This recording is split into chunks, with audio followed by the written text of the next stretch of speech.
नहीं होने दिया। अगर आप नेपाल की स्थिति को देखें तो वहां पर हालात बहुत खराब हो चुके हैं। वहां की अगर सड़कों की हालत हालत देखें, वो बहुत खराब है वहां। और दूसरा बात यह है कि नेपाल में जिस तरह की ताकतें हैं, खास तौर पे अगर हम चीन के प्रभाव की बात करें, चीन की जो साजिश है वो भी वहां लगातार बढ़ रही है। कुछ नेता चीन के प्रभाव में रह के भारत विरोधी बयान देते रहे हैं, लेकिन धीरे धीरे प्रधानमंत्री नरेंद्र मोदी की नेपाल की यात्रा के बाद और नेपाल के साथ व्यापारिक संबंध बढ़ाने के बाद नेपाल के हालात बदले हैं। अब वहां के नेता भी जो चीन का समर्थन करते थे वो भी भारत का समर्थन कर रहे हैं, वो भी मोदी की जय जयकार करने लगे हैं।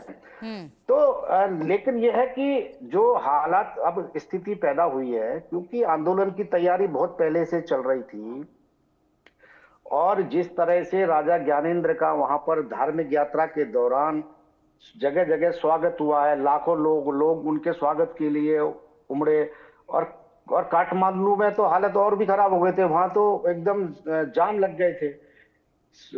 तो ये सब चीजें हैं कि जनता वहां चाहती है कि बदलाव हो। और क्योंकि जो पहले बदलाव हुआ उसमें किसकी साजिश थी, ये भी कोई अभी तक सामने नहीं आया है। जनता वहां की ये भी जाननी चाहती है कि राज परिवार का खात्मा हुआ तो क्यों हुआ था। तो ये इन सब मांगों को लेके जनता में वहां भारी नाराजगी है और एक बदलाव की वहां की जनता हम्म। सड़कों पर है। जैसा कि हम पहले भी हम आशंका लगा रहे थे, भारतीय मीडिया में भी खबरें आ रही थी कि ये आंदोलन उग्र हो सकता है। और वो आशंकाएं सही साबित हुई हैं कि जनता इस आंदोलन में बहुत बढ़ चढ़कर भाग ले रही है। जगह जगह प्रदर्शन हो रहे हैं। मुझे लगता है पूरा नेपाल ही अभी प्रदर्शन की जद में है। हम्म। बिल्कुल बिल्कुल राज बिहारी सर, और राज परिवार में जो हत्याएं हुई वो बिल्कुल अभी भी रहस्यमय बना हुआ है। सच्चाई अभी भी उसके सामने नहीं है। सिर्फ कयास जो है वो अलग अलग तरह के लगाए जा रहे हैं। हालांकि आधिकारिक तौर पर युवराज दीपेंद्र को इस हत्याकांड के लिए जिम्मेदार ठहराया गया था, लेकिन कहीं ना कहीं ये भी कहा गया था कि यहाँ पर जो नेपाल के पूर्व राजा ज्ञानेंद्र थे उनके परिवार को कोई आंच नहीं पहुंची थी। तो ऐसे में ऐसा कैसे हो सकता है कि ज्ञानेंद्र उस महल में थे नहीं, फिर भी उनके परिवार को आंच नहीं पहुंची? उन पर भी संदेह जो है इसमें लगातार बरकरार था। उसके बाद अब यहां पर खुद पूर्व राजा ज्ञानेंद्र ने कहा है कि राजा लाओ देश बचाओ।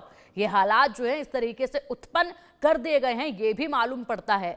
फाजिल अहमद जी, किस तरीके से देखते हैं आप इस पूरे बवाल को, और इसके पीछे क्या आप समझते हैं बड़ी वजह जो ये पूरा नेपाल आग के हवाले कर दिया गया है सिर्फ सत्ता के लिए? देखिए पिंकी जी, बहुत बड़े लंबे संघर्ष के बाद नेपाल लोकतंत्र देश बना। वहां पे राजशाही समाप्त हुई। इतने आसानी से नहीं हुआ, बहुत लंबा संघर्ष, बहुत हत्याएं हुई, बहुत लोग मारे गए।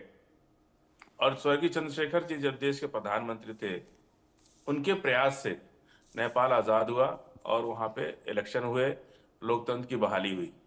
उसके बाद से जब वहां पे बात होती है कि सनातन धर्म, ये धर्म से हर चीज को नहीं जोड़ना चाहिए।